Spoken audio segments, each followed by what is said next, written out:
Samsung Galaxy S8 Revisited, coming up right now. Let's go. So what is up, guys? Nick here, helping you to master your technology. Galaxy S8 Revisited. The Samsung Galaxy S8 is over a year old now, just a month over that.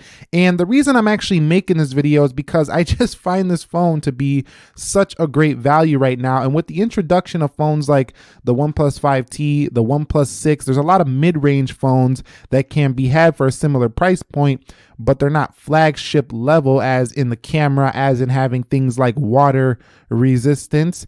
And right here, you can see that if you go on any of these websites, swappa.com, you can get this at under $400. And over here, you can get it on eBay for around the $450 mark. Now, yes, you are getting in that OnePlus 5T, OnePlus 6 category there, which does make this a little bit of a tricky decision. But remember that those phones are decided to be mid-range flagship contenders, but not actual flagship devices as the Galaxy S8 was. Okay, so for the price point, let's just say that the Galaxy S8 is in the mid-range price level right now. And if you want it used, you can get it under $400. If you find it on certain apps like Let Go and things like that, you might even get it cheaper. Okay, so I'm not going to go on and on about specs. We have a Snapdragon 835, 4 gigs of RAM. You guys know this already, but I want to begin by talking about the body of the S8 and what it's been like. It's been pretty great. Now, the Galaxy S9 gets a little bit shorter, but a little bit wider, which means that the Galaxy S8 has a more, I would say, comfortable feel in the hand when you go side to side. Not in terms of the height, but definitely side to side. So I kind of do like how narrow the S8 feels when reaching a thumb over. I really did enjoy that in my use. Now, the body is 155 grams, so it's 25 grams lighter than an iPhone 10. So that makes it feel maybe not quite as substantial as a phone like that, but still premium and very compact feeling in the Galaxy S8 series. Now, we do have Gorilla Glass 5 on the front and rear, and over time, it's held up great. I don't see any scratches on this midnight black model. Now, I'm not saying don't use a screen protector. You definitely want to do that. But overall, I do like the quality build on this device. It's been beautiful. And I think if you get this now, it's still one of the best on the market, even though it's a one-year-old phone. So revisiting the display, we're talking about a 5.8-inch Super AMOLED HDR10 compliant 570 pixels per inch. Is that enough pixels for you to see on this display? And it's been fantastic. One thing I do want to note is I don't prefer this over a flat display though. That's one thing. The curves sometimes just get a little distracting to me. They do look sexy when it comes to a show-stopping looking phone, but they do get a little bit annoying to look at to me versus a flat display, which is more practical in my opinion. Now, if you do hold down this home button right here, you can see that this is a force touch button. So from the lock screen on any Samsung S8 and above, you can just press like that and you'll feel a little vibration. Now, the whole screen is not force touch, but that home button is. So overall, the display does have the ability to tweak it, as does all other Samsung phones. And this phone really doesn't, need to come out of adaptive display unless you really want to get those natural colors. Overall, the display is very good, and especially because it's on a smaller display, when you cram more pixels into a smaller gadget, you have more pixels per inch. So super high density gives the Galaxy S8, the small edition, a beautiful display, hands down. The only thing is I kind of prefer a flat display. I wonder if Samsung will flatten out the curves a little bit, make it more like the Note on the S10. We'll have to see. Okay, so let's talk about software. Here's the big one. And, a lot of people that hate Samsung, you're going to see them in the comments. I hate Samsung. I love Apple. I hate Samsung. I love this brand, Google Pixel, whatever. I mean, just don't listen to those comments, because these people are just looking from the outside most of the time and not actually using these devices, or they'll use one Samsung from the past, way past, have a bad experience and automatically hate the brand. They've actually improved quite a bit when it comes to the software since the Galaxy S8 series, specifically after this Oreo update that this phone just received. So if you do get a Galaxy S8, you will be getting the software Android 8.0 Oreo with the Samsung Experience version 9.0, which makes this phone actually quite snappy in comparison to when it first launched. So the software you're getting on it right now is definitely up to date. It will be a little bit behind when Android P does officially come out for the Pixel series. I think it's going to take a while for the S8 to get that, but it will eventually get that. Now, when it comes to software, it doesn't get its updates as frequently as phones like Apple, as we all know, but at the same time, it does get at least one major update for 2 years or so, and maybe you might even get a third update for this one. I wouldn't be surprised if you do get that, but don't be surprised if you don't get it either. So software is still kind of when it comes to the updates, but in terms of its refinement and polish, it's one of the best ever for Samsung because it's definitely a lot cleaner than it used to be. It's not as feature, in your face like it used to be. So it's a lot easier to use. And if you do organize it, you can make it very clean like I have done right here. So overall, the software on a scale of 1 to 10 for me is a solid 8. Okay, guys, so for the S8, when it comes to that performance, it's actually very solid as well, especially since the Oreo update. I put the 0.5x animations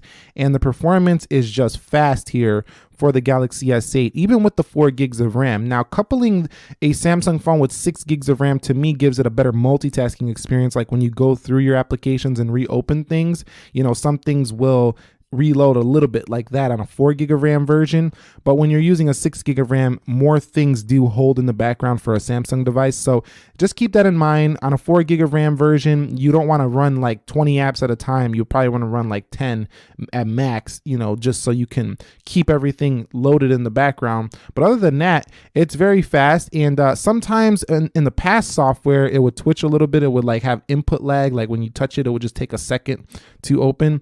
But now on Android 8.0 Oreo, it's very quick, and I do appreciate this performance. It's very good for the Galaxy S8. Now, I don't think it's quite as refined and smooth feeling as like an S9 that just came out. That's where they really refined the software, made it feel a lot more smoother, more like, what the other competitors are doing. But here on the S8 Oreo, drastic improvements make this performance pretty good. So I do recommend it still in terms of its performance levels. They're on point with some of the best on the market. Okay, so let's talk about the battery life on this phone. I mean, it doesn't suck. It's just not a beast in battery life. So like on the Plus models where you would expect great battery life, this phone gets good battery life, just not great battery life.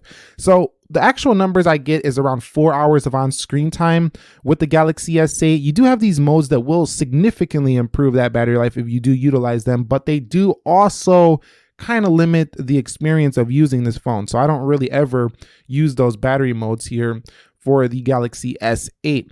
But I think if you're a light to moderate user, this phone never is going to give you an issue getting through the day. If you're a heavy user, you might have to top off a few hours earlier than a light user would. So before bed, 5, 6 o'clock, you might need to get on that fast charger. You might be hovering around 40%. But if you're a light user, I think you'll finish the day around 40%, 30% on this phone. So it gets the job done. It's just not crazy going into the second day, and most heavy users won't get through a full day with the Galaxy S8, so keep that in mind. So talking about the cameras, this is one of the best aspects of the Galaxy S8. It basically has the same camera as the Galaxy S9 without having the dual aperture, so the S9 just really crushes this phone in low light. But other than that, it's basically the same camera. It shoots basically the same photos as the S9, except for, again, the low light. Now, there is improved software modes like the AR emoji. You have the live focus and things like that on the Plus models. And you do have a couple more easier laid out stuff, but sometimes it's a little sensitive on the S9. So the camera settings are a little bit high here on the Galaxy S8, whereas they're a little bit lower, which I appreciate for the S9 series. So overall, it's a really good camera though. You do have plenty of modes. You can download more, and it's a f1.7 dual pixel AF. So it's got that super fast autofocus, just like a Canon camera does have. Anything you point at, it just locks on immediately.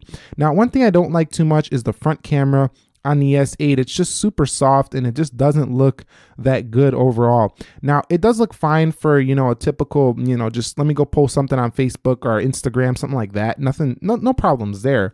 But if you really value detail and natural and really nice colors in your selfie mode, you're not getting it here for the Galaxy S8, but they do have some fun sticker modes on this phone, and you do have the ability to shoot in 4K 30, not 4K 60 like the S9, but still very smooth with the OIS on board. So overall, the camera is stellar for the S8. In my experience, it's been great. So here's a couple of samples of that camera.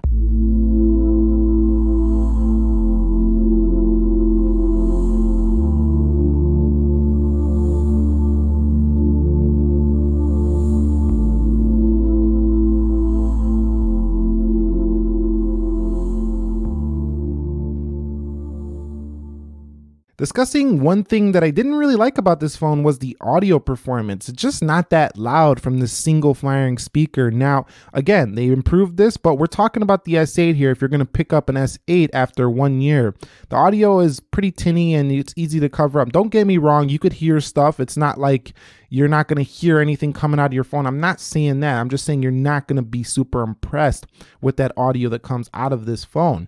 Now, it is made up by the fact that it does have a headphone jack though. So overall, it's kind of like a 50-50 experience. If you want to use it for external audio, you're going to be disappointed, but you're going to be very impressed that you still have a headphone jack to use all of your existing headphones, but not everybody enjoys headphones. So it's a 50-50 on the audio for me. Now, the things I've appreciated the most about the Galaxy S8 series is it has USB Type-C. I think that all phones should adopt the USB Type-C standard here going forward. Even Apple should adopt this, I think, as they're putting it in their computers, but they're not putting it in their phones. So I really would like to see USB-C on all devices, and I'm glad that that kind of future-proofs the Galaxy S8. Bluetooth 5.0 has been fantastic. It connects to devices extremely fast, and I always like having the latest Bluetooth standard. That's great here for the Galaxy S8. Also, the comfortable ergonomics. It's been so easy to one-hand this phone. Now, it's not going to be quite as easy for everybody. I have a pretty big hand, but you know, even people with smaller hands are going to find this very comfortable to use. And you do have the one-handed mode, which allows you to bring that display down, which not all phones give you. So that's pretty great as well. You can drop that screen down and make it smaller. I also like the fast charging capabilities, you know, like putting it in the plug, the fast charging plug. Very nice to have that included in the box. It charges the phone very fast. And lastly, the IP68, if you do drop this thing in water, has been great. So having that peace of mind with this phone has been awesome. You don't even get that with this latest OnePlus 6 that just came out, which we will be reviewing here on the channel as soon as it arrives in the office. So that's the Galaxy S8 revisited, but who is this really for? You might be questioning the option between buying this like an iPhone 7 Plus, some other phone. Just keep in mind that Samsung is all about that hardware game. So like you're getting great hardware here. Even now you're getting awesome hardware.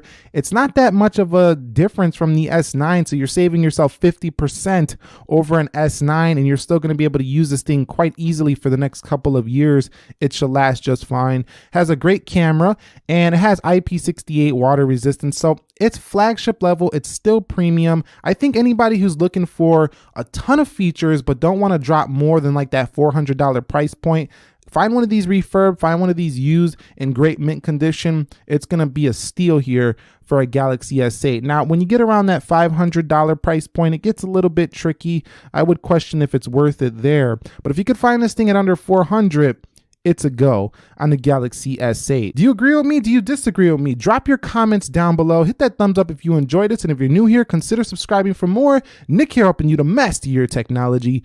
Be sure to be well. Thank you very much for watching and peace.